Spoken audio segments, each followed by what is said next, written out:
Salibonani bathandekayo, siyabonga ukuhlanganiswa namhlanje enkonzweni ngegama lenkosi yethu Jesu. Ngiyakukholwa ukuthi sigcinwe inkosi sidlula phakathi kweziphithiphithi kokugula, kokugulelwa kwezimfa lobunzima bonke bempilo, kodwa siyabonga uThixo ukuthi uyasigcina belo sesivunyelwe ukulalela enye inkonzo. Lapho khona ungilalele eredweni, funa umbona, funa usizwa, vumela uThixo akhulume lawe, akhulume lama sicimezene sikhuleke. Baba wethu osezulwini siyabonga ithuba elihle esilinikwa nguYesu saphila ubana sizwe ilizwi lakho, siqhuquzele ekukholweni, sinqandwe, sikuyisane lawe ngesiphambano. Khuluma ke lathi sehle uphakame ngoJesu siyakhuleka, amen. Siyahlangana njalo ngenkonzo, kungaba isifundo kuwe, kungaba intshumayelo, kodwa konke lilizwi likaThixo eliza kusiza. Ngikhuluma ngikhangele ohleziyo, ohambayo, ongizwayo ukuthi kambe uThixo njengobana waveza isiphambano, wasinika uYesu, siyamazi yini, siyamlandela yini? uNkulunkulu ubuyise umhlaba esebenzisa uYesu esiphambanweni. uNkulunkulu wawudala umhlaba enguye umdali, kodwa kule ngxenye yobuNkulunkulu engani siyayilibala engifuna sikhulume ngayo namhlanje. Nxa sibala kuJohane chapter 4 iverse 23, kodwa ihola liyeza njalo seliyilo lapho abakhonzi abaqotho bazakhonza uBaba ngomoya langeqiniso, ngoba ke uBaba udinga abanjalo abamkhonzayo. Ihola liyeza, ihola selifikile ukuthi abamkhonzayo bamkhonze ngomoya nangeqiniso. Ngikhuluma ngendoda engabonakaliyo, an invisible man, indoda engabonakaliyo. Bible lithe abamkhonzayo uBaba bamkhonze ngomoya. Kuyini umoya okhulunywayo?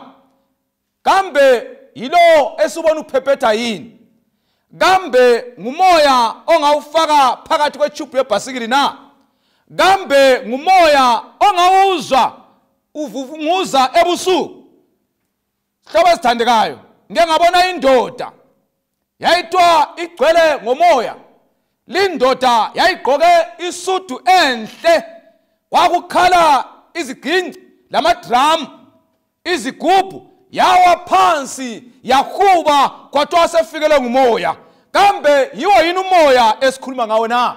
Ngizobuza mhlobo othandekayo, ngizokuxwayisa, ngizozikhuthaza ukubana ikhona indoda engabonakaliyo iphakathi kwethu, iyasibusa, idinga ukubana siphile impilo ehlambulukile, sihambe ngendlela kaThixo. Sengike ngabona abantu bekhuluma indimi ezingazwakaliyo, bathi bagcwele ngomoya.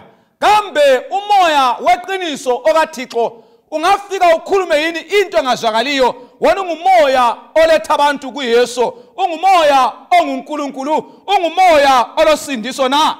Sengabona emabandleni nxa abantu bengena ezinkonzweni, abantu kuthiwa bayagcwala ngomoya, bangagcwala ngomoya bayawa phansi bagiqike, kuthiwa umoya usufikile. Yiwuphi umoya obaholayo na? Impendulo yemibuzo lenkulumo ezintathu lezi masinyane nje siyakuyithola eBhayibhelini. Genesis chapter 1.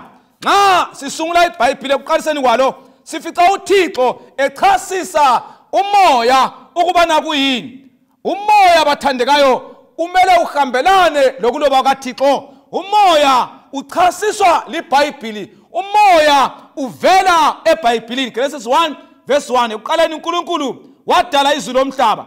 Verse 2, njalo umhlaba wawungelasimo, ungelalutho, lobumnyama babuphezi kokunjalo, lo moya kaNkulunkulu wawundiza phezu kwamanzi. Lo moya kaNkulunkulu, ayikhona lemimoya, lo moya kaThixo. Ngenye indlela sikhuluma ngendoda engabonakaliyo, engiyithatha ngithi ngumoya kaNkulunkulu. iBhayibheli lizaziveza ukuthi hamba ngaba ngumuntu yini. Kambe ngumoya yini ovevezayo? Kambe ngumoya owisa abantu emabandleni? Kambe ngumoya oletha inkulumo engazakaliyo ukuthi umuntu ufikela indimi ngoba iBhayibheli lithi umoya kaNkulunkulu wawuhamba phezu kwamanzi. Ngilomthandazo umoya kaThixo kawuhamba enhlizweni yakho, umoya kaThixo awuhamba emulini yakho, umoya kaThixo awuhamba phakathi kwabandla lakho, umoya kaThixo awuhamba elizweni lakithi ukuze intando kaThixo ivele siyenze. Siyafunda ke lapha kuvesi ukuthi umoya kaNkulunkulu ungumuntu ngoba kuthiwa wawuhamba.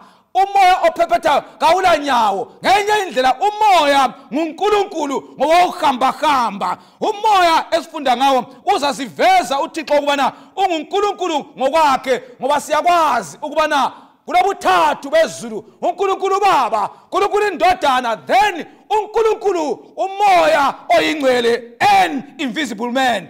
Indoda abangayiboniyo, indoda engayiboniyo, indoda ongayiboniyo, indoda amabandla angayiboniyo kodwa yephethe impilo, yephethe iKristu, yephethe ukukholwa. Ngiyakuncenga mhlobo othandekayo, lo moya oyingcwele asiwamkeleni njengokubhala kwawo, siwukholwe uzasisiza. Kambe njengoba sewuthole ukubana umoya ungumuntu obambekayo, singakufakazela into iBhayibheli nxa siyakubhukula umsebenzi. Uthathe usiba ngizagijima kakhulukazi ngamavesi ambala ukuze suka lapha siyebala ngekhaya sisizane ukubana uThixo usinika ilizwi elibhaliweyo eliyilo lihumtshela umoya kaThixo. 15 imisebenzi Acts verse 28 iyaveza ngoba kwabonakala kukuhle kumoya oyingcwele lakithi ukuthi lethi umthwalo omkhulu ngaphandle kwalezi zinto ezifunakalayo. Kuthiwa kwabonakala kithi la kumoya oyingcwele. So umoya oyingcwele ngumuntu. Kwabonakala kubo Paul, kwabonakala kumoya oyingcwele ukubana abantu bangetheswa imthwalo emkhulu. Bathandekayo, umoya oyingcwele ngesilungu bathi is not an impersonal force. Kayisomandla adudulayo, asomandla afuqayo, kasomandla adonsayo, awisayo. Umoya oyingcwele nguThixo isiqu sesithathu, uNkulunkulu Baba, Indodana, moya oyingcwele. Moya bathandekayo emkhuluma ngawo indoda enguNkulunkulu njalo engabonakaliyo kodwa iyasebenza phakathi kwakho, iyasebenza phakathi kwami. Ngiyakunxusa ukubana uThixo akhulume lawe, akuzwe ukhuluma ngendlela, uphinde ufakaze ngendlela kamoya oyingcwele. Kambe lo moya oyingcwele usebenzani empilweni zethu na? Sikijima kubhuku likaJohane, ngifuna uThixo akhulume lathi ukubana njengoba sisikubonda bana umoya oyingcwele unguNkulunkulu, umoya oyingcwele ufakaza uJesu akufakazayo, umoya oyingcwele uphila uNkulunkulu akuphilayo, umoya oyingcwele umlando wawo emhlabeni yikuthatha abantu besuka kulomhlaba besiya ezulwini. Ngenye indlela uzakwenza okumele kwenziwe nguJesu, uzakwenza okumele kwenziwe nguNkulunkulu. Johane 16 iverse ngelika 14 iBhayibheli litona yena uzangidumisa ngoba uzathatha okungokwami alibikele khona. Haleluya.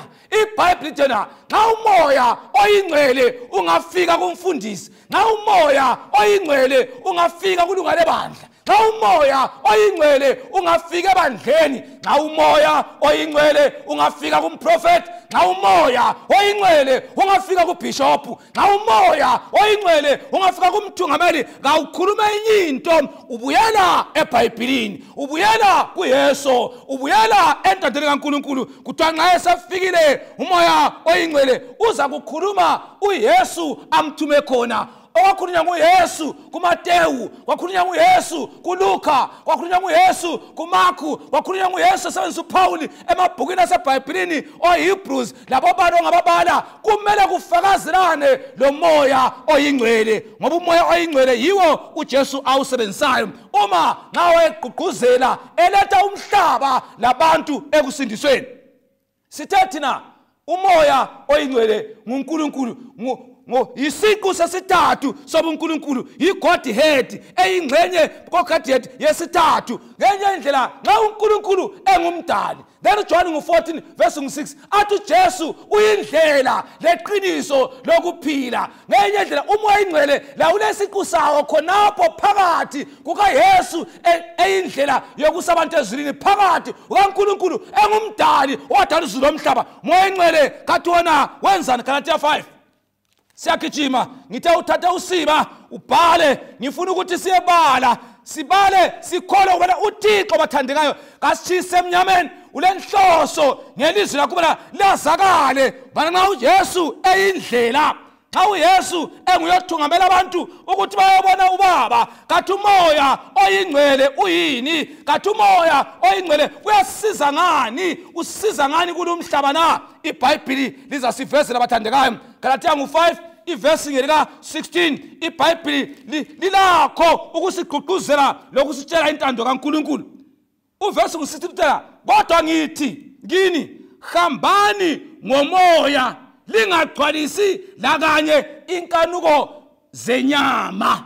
Bathandekayo zani iBhayibheli umoya kaThixo wabhala la uthi ngithi kini hambani ngomoya lingagcwalisi inkanuko zenyama inkanuko zomzimba. Nxa uYesu eyindlela lapha kuthiwa sihambe ngomoya ngenye indlela uYesu uNkulunkulu Yesu uyindlela uNkulunkulu Baba ungumdali uNkulunkulu oyingcwele uyindlela yokuhamba laye nguyasenza sihambe nguyosithola sifake enyatheni zikaJesu aqathuzele nathi ngoba uyakwazi ukuhamba kaYesu uyakwazi ukukholwa uyakwazi iqiniso. Nxa uYesu ayindlela lo moya uyindlela kuthiwa hambani ngomoya hambani likumoya hambani ngoNkulunkulu ongumoya ukuze sinqobe. Bathandekayo siyabona wona uNkulunkulu liqiniso ukubana ungumoya ngoba iBhayibheli hambani ngomoya tshiyani isono tshiyani umhlaba flathela izinto zomhlaba uye kuThixo ngoba iBhayibheli liyabiza ukubana asihambeni ngomoya ngoba lezi zinto zomhlaba ziyedlula kodwa babusisiwe abaza kuphila babambelele bahambe ngendlela kaNkulunkulu abanjalo baza kusindiswa.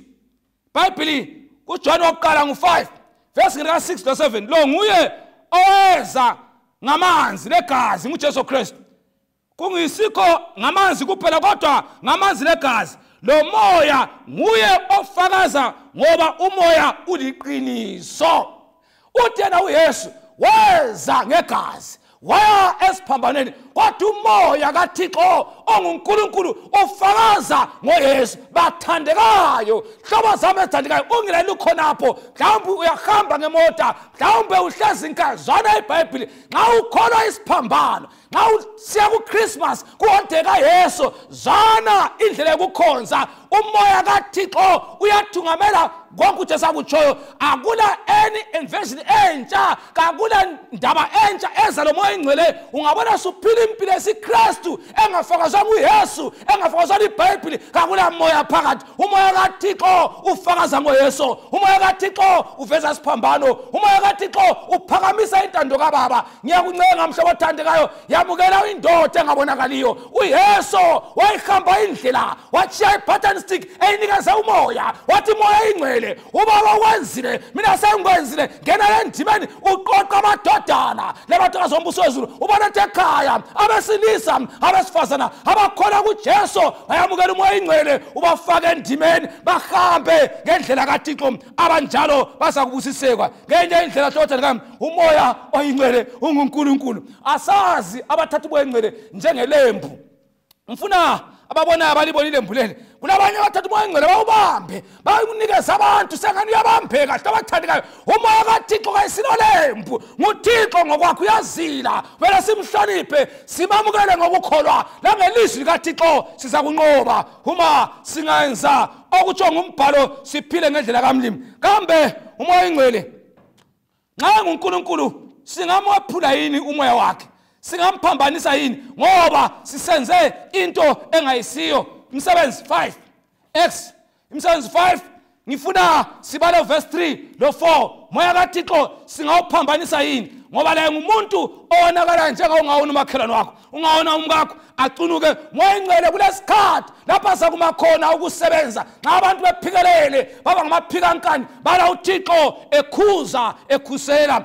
Imisebenzi 5 verse 3 kodwa uPetro wathi kuAnaniya, kungani uSathane egcwalise inhliziyo yakho uqambe amanga kumoya oyingcwele? Ngiyaphinda njani, kungani ugcwalise inhliziyo yakho uqamba amanga kumoya? Amanga kawaqambi emoyeni ophephethayo, amanga kawaqambi entweni engabonakaliyo. Lo nguNkulunkulu mathupha. Uthi nxa uqamba amanga kumoya engcwele, uqamba amanga kuNkulunkulu, uqamba amanga kuYesu. uNkulunkulu Baba, indodana, umoya engcwele ngumuntu mathupha ephila ngoba uyamqambela amanga. Kuthiwa wathi eqamba kodwa njalo ugodle entengweni esiqinti, wagodla intengo yesiqinti wayigcina. Sisekhona sibe singesakho, kodwa ngenxa ukuthi uqamba amanga, le amanga waqambele uNkulunkulu, hayikhona umuntu. Kuthiwa khona waqamba amanga ebantwini kodwa kuNkulunkulu, awuqambanga kuphela ebantwini kodwa kuNkulunkulu. So umoya oyingcwele hlobathandikayo unguNkulunkulu, ngoba uPetro uyamtshela Ananias uthi uqamba amanga kuNkulunkulu ngoba umoya kaThixo unguNkulunkulu. Ngiyanxusa hlobo zamana sibe kwathi uNkulunkulu uthela umoya kaThixo nxa singawuflathela siyabe sehluleka ukusindiseka, ngoba yiwo okwaziyo ukuzindla kwenhliziyo zethu, yiwo okwazi isono ukukukhumbuza ukuthi uphenduke, yiwo othatha umuntu amhambise esiphambanweni ukuze uyekuzwa ilizwi likaNkulunkulu.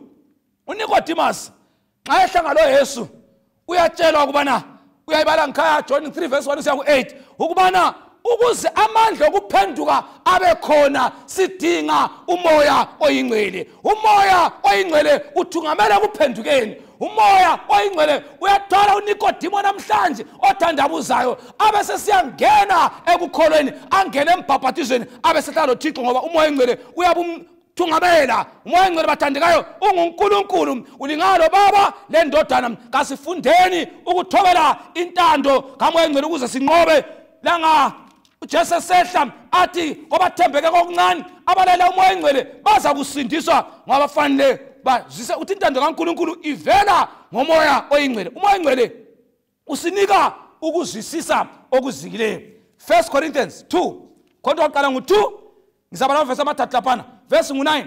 Kodwa njengokulotshiweyo ukuthi izinto ilihlo likaziboni lendebe ayikazizwa ezilungiselwe umuntu uNkulunkulu kulabo abathandekayo. Verse 10, uNkulunkulu ke usambulele thina lokhu ngomoya wakhe, ngoba umoya uhlolisisa zonke izinto, ngitsho izinto ezijulileyo zikaNkulunkulu. Umoya oyingcwele yiwenza ukuthi nxa kuchayela umoya oyingcwele uwedwa uzisole. Umoya oyingcwele uyakunika ukwazi ukubana izulu liyakufuna ekhaya lasiyisono lesasosono. Mhlobo othandekayo, yebo uyakhonza, yebo uthi kawukhonzi, kodwa nanku umoya iyokwenza wavula iradio, iyokwenza uvula iaudio, iyokwenza ukhangele ku TV, iyokwenza ulalele izwi kaThixo. Ngumoya oyingcwele. Yamukela umoya ukuphelekezela esiphambanweni. Umoya kaThixo uyakuchiya ususindisekile. Babusisiwe abaza kukholwa kulo umoya, ngoba kucineni baza kunqoba. Verse 11, 1 Corinthians 2 verse 11, ngoba ngubani ebantwini owazi okomuntu ngaphandle komoya umuntu okuye? Ngokunjalo okaNkulunkulu akwaziwa ngumuntu ngaphandle komoya kaNkulunkulu. Kuthiwa okwakho lokwami angizazeli engikho khona, leso lesiko khona ukudepha kwaso, kodwa umoya oyingcwele nxa ungafinyelela kuwe uza kuphakamisa uzisole. Ngangisakhula ngangizidupha ukuthi kathi abantu bakhalela nechechi, ngasembona ukuthi hayi ngangathintwa umoya oyingcwele. Uwedwa isono singathiya umoya oyingcwele uyakutshela ukuthi gomela ngoba uzakufa, ubususukuma usiya kuThixo. Angizange ngithi mina abantu badramatize ukukhala, ngithi nxa umoya kaThixo usungena kuwe isono siyanyanyisa, sibi, singcolile, uzakhala usiya kuThixo ucela amandla okuphila, ngoba uJehova uza kunika wena uma uthembekile. Ngabathandekayo, mfuna sigijime sifike lapha. Moya kaThixo usisize bana siphile impilo kaThixo. uYesu naye wakhuluma wathi umoya oyingcwele nxa usiza uzaveza okwami. Nxa usiza umoya uyaveza intando kaNkulunkulu. Cela sigijime, ngizakhuluma ubhala khonapho amavesi bese mbale ekugcineni.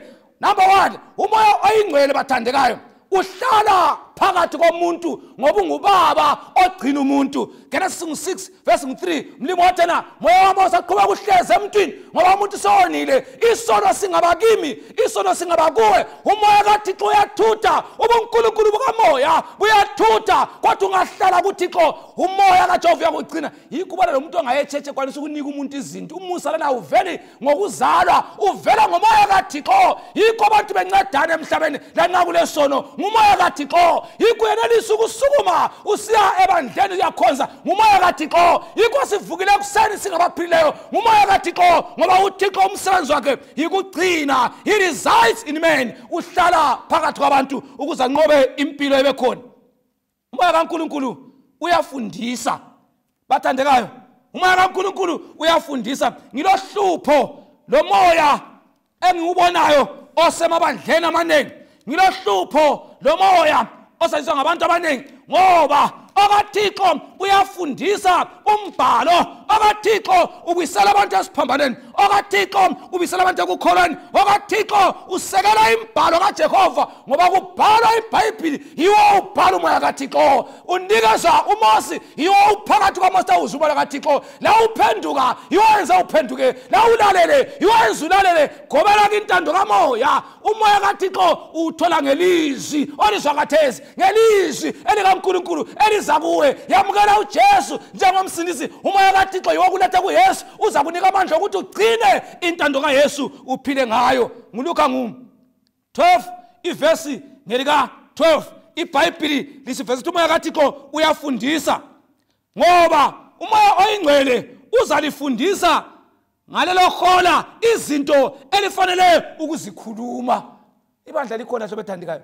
Ungabona ukhupha izibozi lenhlamba umoya kaThixo usuthuthile. Ngoba kuthiwa nxa usukhuluma umoya kaThixo uyakufundisa whatever to say. Uyakufundisa ukucabanga, uyakufundisa okumele kukhangelwe, uyakufundisa okumele kukholwe, uyakufundisa okusembhalweni, uyakufundisa okunqobayo. Hlobo thandekayo, nanku umoya oyingcwele otholakala ngokukholwa kuYesu yokuphela kumele siudinge ngoba yiwo lezulu. Eminye imimoya kayifike ekhaya. Umoya ohola ibandla omele uhola ibandla. Umoya omele uhola abafundisi. Umoya omele uhola abatshumayeli. Umoya omele uhola abantu ngebandla. Umoya omele uhola imishado yethu. Umoya omele uhola ihulumende labo bonke basemhlabeni. Ngumoya oyingcwele owesiphambano. Singawamukela siza kunqoba nxa uJesu siza kwelinye ilanga.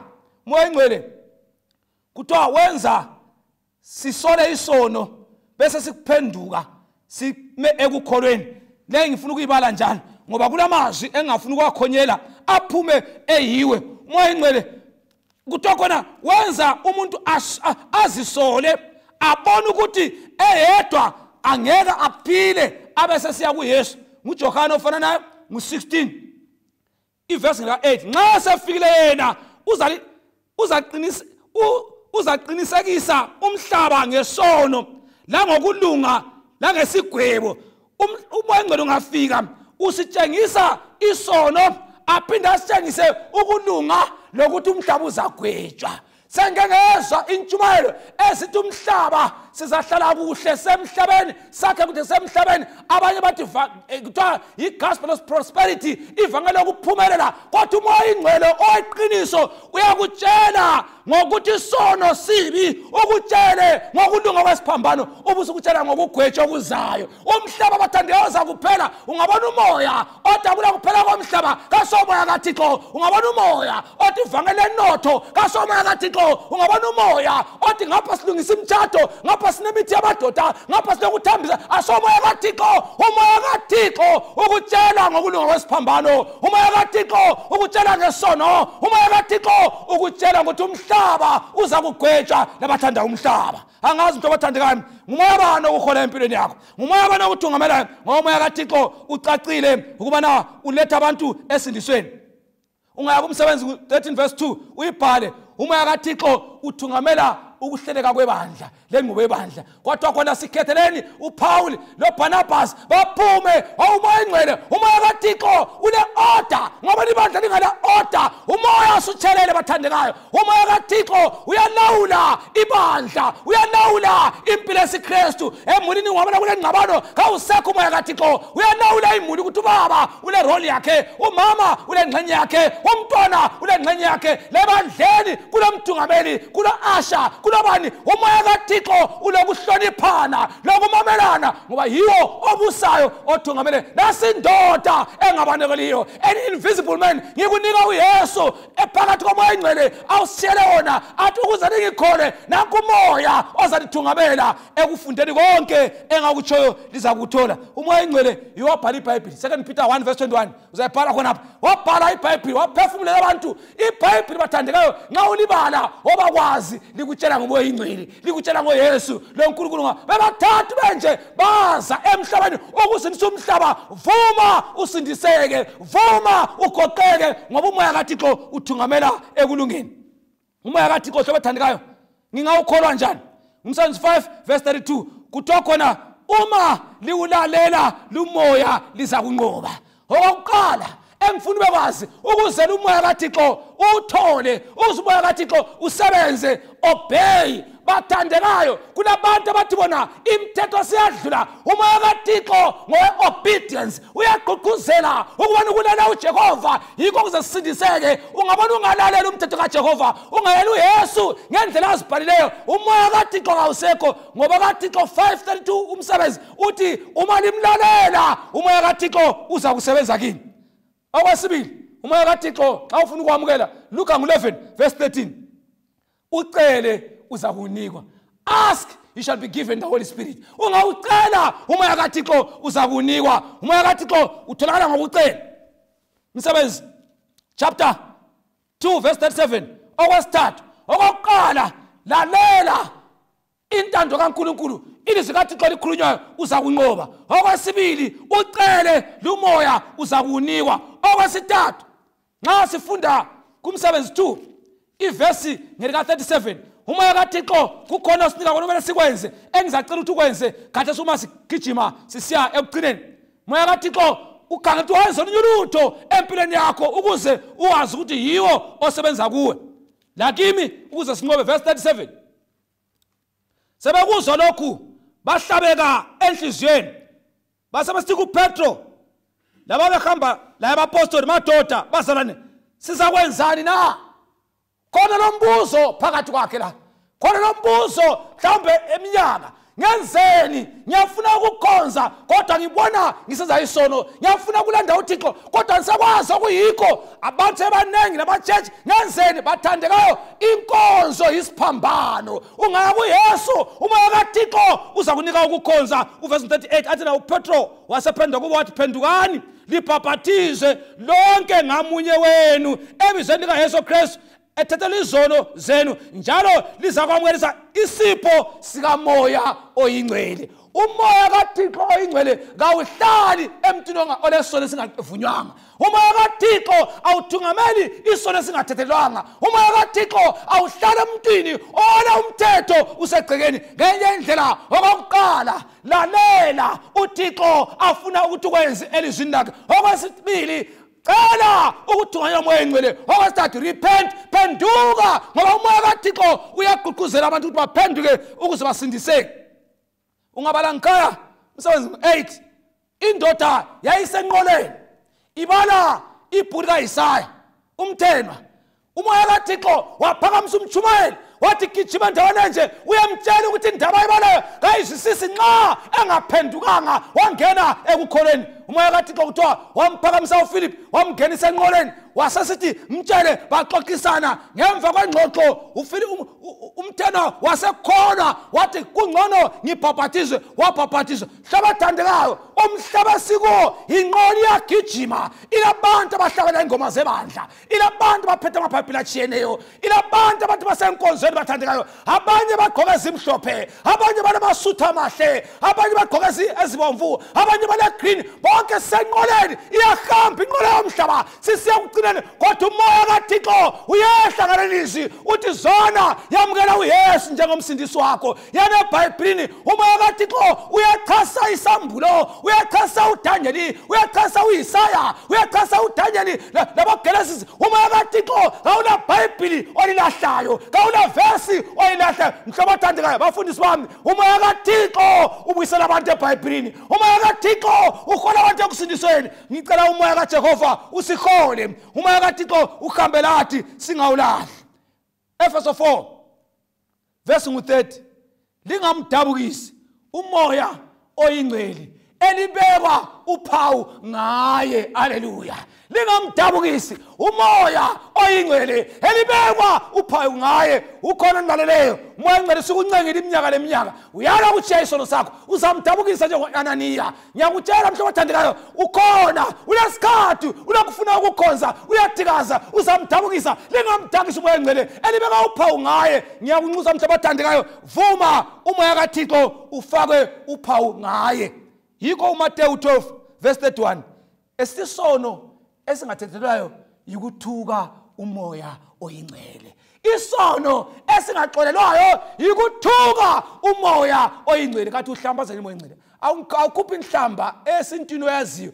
Ukwala ukwenza umbhalo kaJehova, ukwala ukwamela Jesu njengomsindisi, ukwala ukuxwayiswa, ukwala ukukhuzwa, ukwala ukujibilika uchiye isono yikumdabukisa umoya oyingcwele. Mhlobo othandekayo, nasi indoda engabonakaliyo. Angikhulumi ngendoda olobhengula ababetenywa ngezikhathi zabo, angikhulumi ngomzilikazi mhlobo othandekayo, angikhulumi ngoHitler onyikisa umhlaba wonke, angikhulumi ngokhokho wakho, angikhulumi ngabamdeni ledlozi langikhaya, kodwa ngikhuluma ngoYesu Kristu esiphamaneni. Umoya wakhe indoda engabonakaliyo iyangikhuluma ngayo ekuletha esiphamaneni. Ithi wazani kuYesu lapho kulokusindiswa khona, wazani esiphamaneni lithembe yena. Angikwazi mhlobo othandekayo ngubani omthembileyo kulomhlaba. Yuphi umoya okuholayo? Abanye bathemba ukuchela, bathi kuyagcina. Umoya kaThixo kawuhlala emntwini ozincedisayo, ngoba kuthiwa khona he resides in man. Uhlala emntwini xa umuntu sazisolile waya kuThixo. Umoya kaThixo awubotshela intambo ukuxotsha imikhoba, uxotsha ngokuhlala Yesu. Awugqokwa uphinde ukhuphe kuthiwa sengene kumoya, hayi ungena uphume. Umoya kaThixo uhlala ukhona, okwenzayo yiko ukugqugquzela. Mntanami phila kanje, hamba kanje, khola kanje, bala kanje, gqoka kanje, dlala kanje, ngoba umoya uthungamela abantu ekusindisweni. Hlobo othandekayo, ngicela ukukunxusa ukukhumbuza ubana umoya kaThixo ukhala ngami, ukhala ngawe, ukubana kathi kuza kube nini uphikisa. UNkosi Sawuli wala umoya kaThixo wafa sephumile ukuba inkosi ngokwehluleka ukulala umoya kaThixo. Wasuka wadinga izinyanga labathakathi lezanuse echiya umoya kaThixo lesiprofeti ebandleni. uAhab wachiya umoya kaThixo kayisele, wadinga uJezebeli okhohlisayo, waphuma wagcina sifa engekho. uJudas ephakathi mkolo weqiniso ehamba loYesu wachiya umoya kaThixo ngokuthanda imali, wagcina dubuka isisi. Ngiyanxusa mhlobo othandekayo, ukhona ondilaleleyo uhola imimoya kasomoya kaThixo, uhola inkanuko kasomoya kaThixo, uhola ngabantu. Ulomprofeti wakho wena, ulenyanga yakho wena kasomoya kaThixo, hola ngumoya. Ilizwi kaThixo lingumoya. Nxa usuka umoya kaThixo uyakubuyisela embhalweni, ngoba uverse 16 chapter 16 uthena ngasefikile uzalikhombisa konke engala khona katshintshi. Umoya kaThixo kawuletha imbhalo omutsha, umoya kaThixo kawali Old Testament, umoya kaThixo kawuthanda iNew Testament. Konke kwaholwa kwabhalwa ekhona uthungamela abantu ekusindisweni. Hlobo othandekayo, vuma sigoqe uyayibala ngikhaya 2 Thessalonica 2 verse 9 10 kusiya ku 13 ithi ngenxa yenkanuko zabo wabayekela besiya kudukiseni, baholwa yimimoya balahleka. Ngizoncenga umuntu oyedwa onlaleleyo, mhlawumbe uyengwe ngabangani, mhlawumbe uyengwe ingqubo yenkonzo ethile, mhlawumbe uziyangile. Umoya kaThixo nguNkulunkulu kabonakali kodwa uyaphila, nguNkulunkulu kabonakali kodwa uyasebenza, nguNkulunkulu ubuyisela abantu ekukholweni, ubuyisela abantu ekubhaphathizweni, ubuyisela abantu ekuhambeni ngombhalo. umlima akusize akubusise uma ucabanga ngomoya oyingcwele onguNkulunkulu empilweni yakho. Inkosi kusize. Baba wethu siyabonga. Bana sikhumbuze bana singakholwa imimoya kodwa ngumoya. Kunenga ukusithembisa impilo kodwa impilo kayikho. Sicela umoya oyingcwele usise kuYesu esiphambaneni. Sisindiswe ekucineni ngoJesu siyabonga siyakhuleka. Amen.